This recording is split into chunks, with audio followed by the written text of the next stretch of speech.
Well, good morning. It's Friday morning, and we're recording some more of Colossians chapter 1. We're going to go do verses 17, maybe 18 today, which says, Christ is before all things, and in him all things hold together.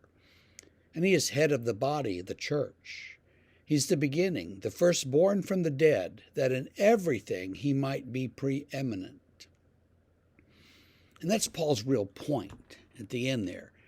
In everything, Christ is the center and the top and the best and preeminent. Everything else fades in his presence. Even firstborn from the dead, even among the dead, he's preeminent. So that's where the writer's really going. But he said some interesting things here. He's before all things, so he was there before anything else. He's, the Son is begotten by the Father, whatever exactly that means. I don't think the tradition really knows. It just says we're going to use that word because he wasn't created. And okay, so he's begotten, he's there, he's with the Father and the Spirit in the Trinitarian God, and holds all things together. So creation comes through him, and he holds it all together. So we are at the end of a pretty long, mechanistic, materialistic sort of worldview. Started about the 1700s and really swept through Western thought. But that's coming to an end, I think. Physicists especially recognize that there's all kinds of weirdness in creation, that two molecules could be hundreds of light years apart, but when something happens to one, it immediately affects the other. And I don't know how they measure that or know that, but something like that is pretty standard in physics. If you ever thought about a forest full of trees, if you're like me, you probably thought, well, there's dirt floor and there are trees growing up, and yeah, there's some stuff underground, but so what?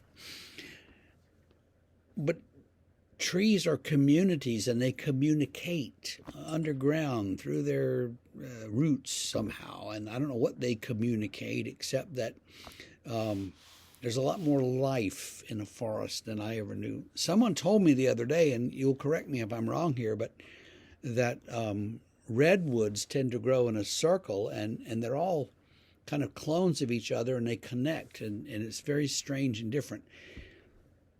In that sense, the world is getting less mechanistic and mechanical and easily defined and much more mystical. Well, the world's always been that way, but we're finally moving our patterns of thought into a more mystical area. And so to say that in him all things hold together doesn't sound as weird as it might have sounded in 1950 or 1850. But it's true. And that's the strange thing, is that Christ is present in everybody and in everything. I used to ask classes sometimes, we'd be having a discussion about what Jesus knew and when did he know it. And I would say, could Jesus of Nazareth have fixed a Chevrolet? And that would stun people. And they'd say, well, no. But if he knew everything he could he, does God know anything about Chevrolets and carburetors? Yeah. And I would joke and say, well, Mark's Jesus couldn't have, but John's Jesus certainly could have. So, different views of Jesus in the New Testament. Well, we're getting off track. But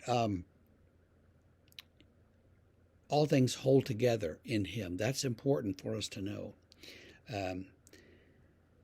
Then it says he's head of the body, which is the church. So he's the head of the church.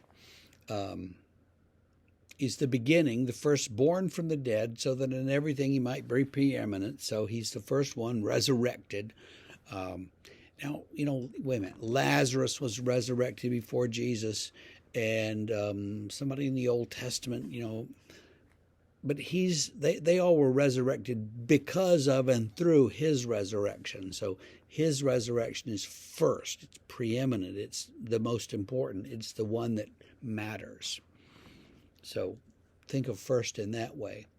And that's where we're going to stop, because verse 19, we're going to do that tomorrow, 19 and 20. So think about how the world is and how things interrelate, and think about how Jesus is there. He's part of it all. It's not like you got religion over here and you got geometry, and way over here you got biology, and somewhere out there you got political science. No, it's all connected, and he is the center of it all. When you start thinking like that, your thinking will change. And that's okay. So ponder that today for a Friday, and we will see you tomorrow.